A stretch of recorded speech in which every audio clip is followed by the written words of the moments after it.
Assalamualaikum warahmatullahi wabarakatuh. Kami dari kelompok 3 akan mempresentasikan bab 5 dan bab 6. A. Kertas. Untuk penulisan teks jurnal ilmiah, biasanya menggunakan kertas HVS berwarna putih dengan berat 70 atau 80 gram dan menggunakan kertas berukuran A4 21 x 29,7 cm. Penulisan dilakukan dengan tinta hitam bolak-balik. Mulai dari penulisan proposal hingga naskah artikel ilmiah mendapatkan tanda tangan pembimbing, pengesahan akhir menggunakan ukuran kertas A4. Artikel ilmiah yang telah disiapkan harus disesuaikan dengan aturan selingkung atau gaya khas suatu jurnal menggunakan target sebelum proses sumbit. B. Ukuran margin. Nomor 1. Untuk penulisan judul artikel ditulis dengan huruf kapital ukuran 12 Times New Roman, ditulis tebal. Jika terdapat anak judul dapat diletakkan di bagian bawah judul utama dengan ditulis dalam kurung, ditulis dengan format miring, dan ditulis Latin dengan diawali huruf besar. Yang kedua, untuk artikel ilmiah selama bimbingan yang ditulis dalam bahasa Indonesia atau Inggris atau Arab, ukuran margin kiri, margin atas dan bawah kanan masing-masing 2,54 cm. Setelah melalui proses layout menyesuaikan dengan sistematika penulisan artikel ilmiah. Yang ketiga, untuk artikel yang diajukan saat munakosya adalah artikel yang telah disetujui oleh pembimbing sesuai aturan penulisan artikel dan dilampirkan bukti Turnitin naskah sesuai template jurnal yang dituju. Baiklah, materi yang selanjutnya yaitu jenis dan ukuran huruf. Jenis dan ukuran huruf diatur dalam ketentuan sebagaimana berikut. Yang pertama, batang tubuh teks utama jurnal ilmiah bahasa Indonesia dan Inggris diketik menggunakan font Times New Roman ukuran 12. Begitu juga dalam subbab menggunakan ukuran 12 diketik tebal. Dan subbab menggunakan huruf Latin dengan ditulis kapital pada setiap awal hurufnya. Hal ini berlaku saat bimbingan, sedangkan saat layout menyesuaikan aturan yang ditetapkan oleh lembaga pengelola jurnal. Yang kedua, batang tubuh teks utama.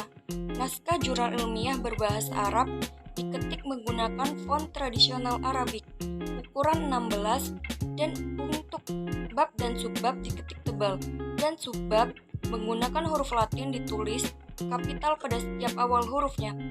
Hal ini berlaku saat bimbingan, sedangkan saat proses penelitian menyesuaikan aturan sesuai yang ditetapkan oleh lembaga pengelola jurnal. Yang terakhir yaitu judul sampul atau cover. Naskah jurnal ilmiah ditulis dengan huruf kapital dan diletakkan di tengah dengan font Times New Roman 16, sedangkan jurnal ilmiah berbahasa Arab ukuran 18. Ukuran huruf menyesuaikan dengan template cover. D. Spasi. Di sini ada 7 poin. Yang pertama, jumlah baris 1,5 spasi untuk naskah jurnal ilmiah yang berbahasa Indonesia dan Inggris, sedangkan yang berbahasa Arab 1 spasi. Kemudian yang kedua, jarak baris untuk kutipan langsung lebih dari 5 baris itu 1 spasi untuk 3 bahasa, yaitu bahasa Indonesia, bahasa Inggris, dan bahasa Arab.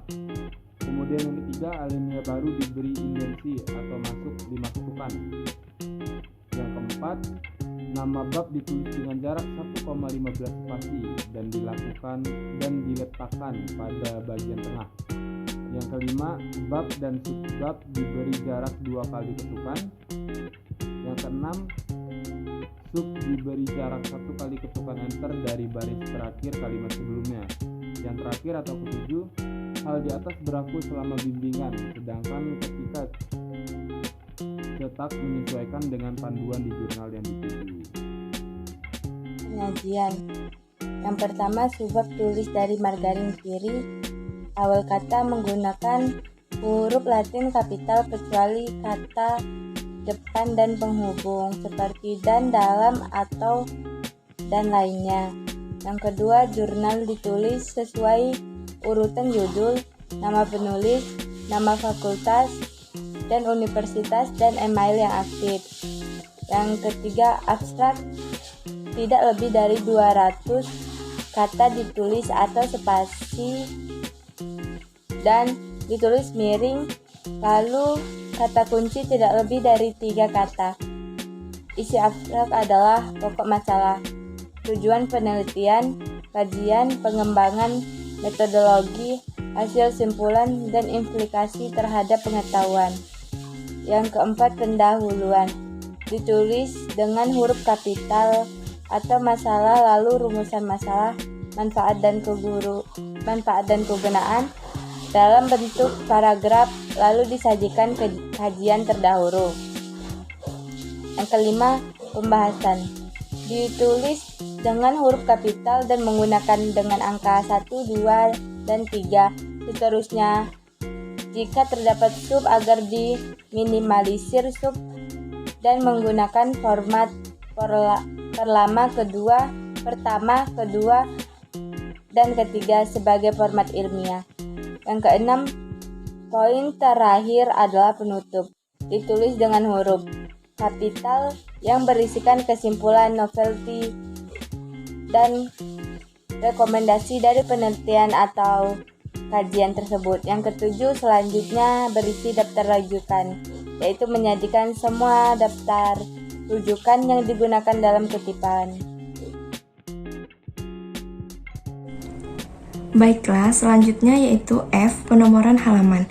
Yang pertama, penomoran halaman bagian depan dalam artikel ilmiah yaitu ada cover dalam, lembar pengesahan, surat pernyataan, dan daftar ini sesuai halaman selama bimbingan. Sedangkan setelah layout, halaman menyesuaikan aturan penerbitan artikel. Yang kedua yaitu penomoran halaman artikel ilmiah dari pendahuluan sampai akhir ditulis di atas kanan lembar kertas A4. Hal ini berlaku selama bimbingan dan setelah layout menyesuaikan dengan aturan penerbitan. G. Tabel, diagram, grafik, dan gambar. Judul tabel diletakkan di atas tabel, sedangkan judul grafik, bagan, gambar diletakkan di bawah. H. Foto atau potret. Foto atau potret dalam sebuah artikel jika diperlukan diletakkan sesuai keterangan yang diinginkan, sehingga akan memberikan gambaran pada objek yang dibahas. I. Sampul atau cover.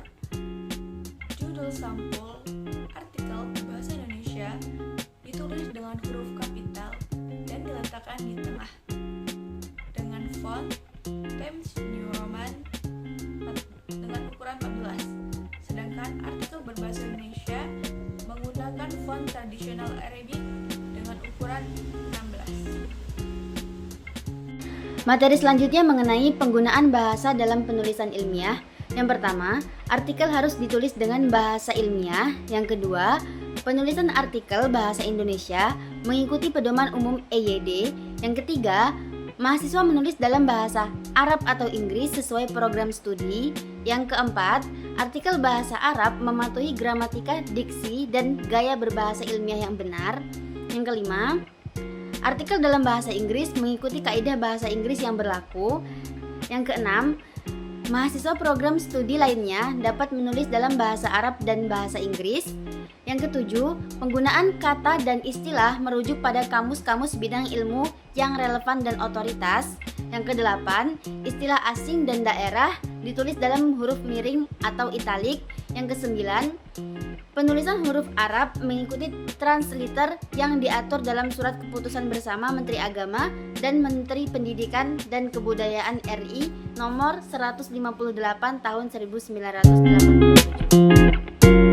Selanjutnya yaitu kaidah penting yang perlu diperhatikan dalam penulisan: titik, koma, titik dua, tanda seru, tanda tanya, dan tanda persen itu diketik rapat dengan kata sebelumnya, jadi tanpa spasi. Misalkan 10%, 10, lalu tanda persen. Selanjutnya yaitu tanda petik 2, tanda kurung itu diketik rapat dengan kata atau frasa yang diarti.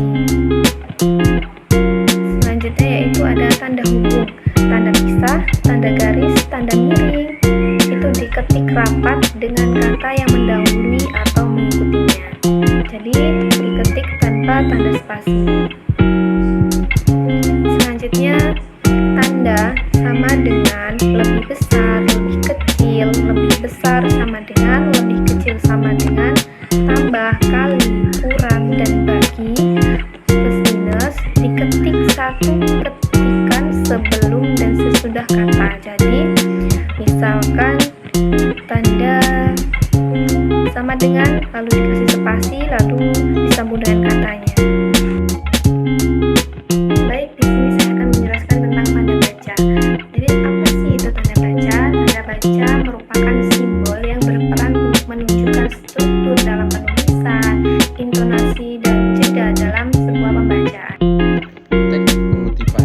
Kutipan dapat dibagi menjadi dua kategori, yaitu kutipan langsung dan kutipan tidak langsung. Setiap kutipan diakhiri dengan penyebutan sumber kutipan dengan menggunakan catatan tangan. Pengutipan dicantumkan sebelum tanda titik akhir kalimat kutipan. Yang pertama ada kutipan langsung. Kutipan langsung adalah sama persis dengan sumber asli yang dikutip, baik dari segi struktur, kalimat, maupun tanda baca yang digunakan. Penulisan kutipan langsung diatur sebagai berikut. Yang pertama, kutipan langsung tidak melebihi satu halaman penuh. Yang kedua, kutipan langsung tidak lebih dari 5 baris. Diketik biasa, menyatu dalam teks, diawali dan diakhiri oleh tanda petik. Contoh, menurut Kadir dalam kurung 2020, tanda petik, pembelajaran adalah suatu proses di mana lingkungan seseorang sengaja dikelola untuk memungkinkan ia turut serta dalam kondisi khusus atau menghasilkan respon terhadap situasi tertentu, tanda kutip, dan diakhiri oleh tanda titik. Yang ketiga, kutipan langsung lebih 5 baris, diketik dengan mencolok pada tab stop position 1,27 cm dan tidak membutuhkan tanda petik, serta ditulis dengan jarak 1 spasi.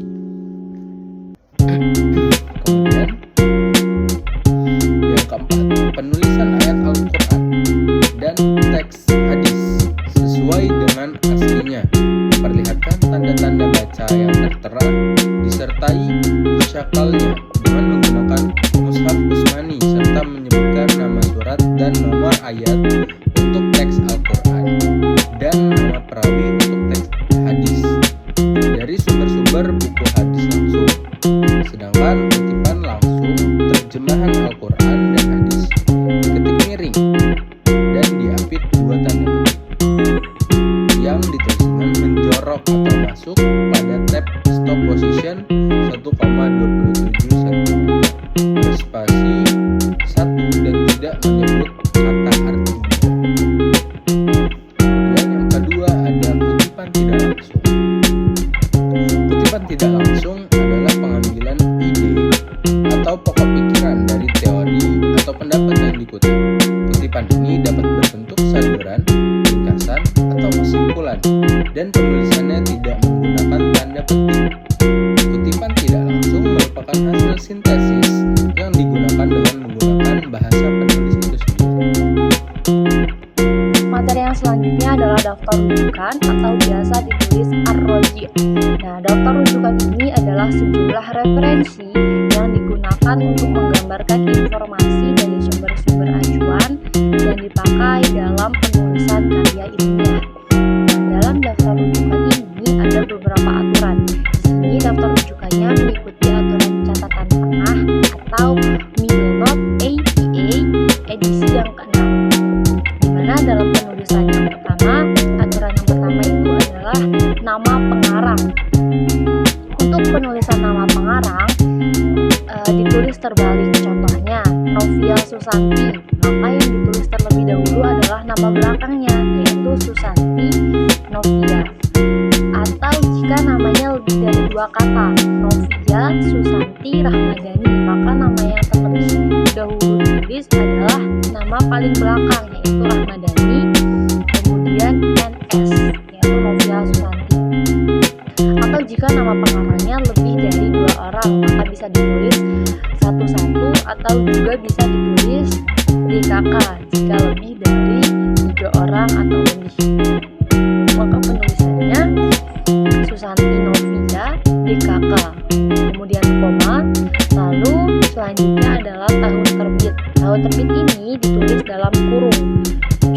dalam kurung 2002, dalam kurung 2021. Seperti itu.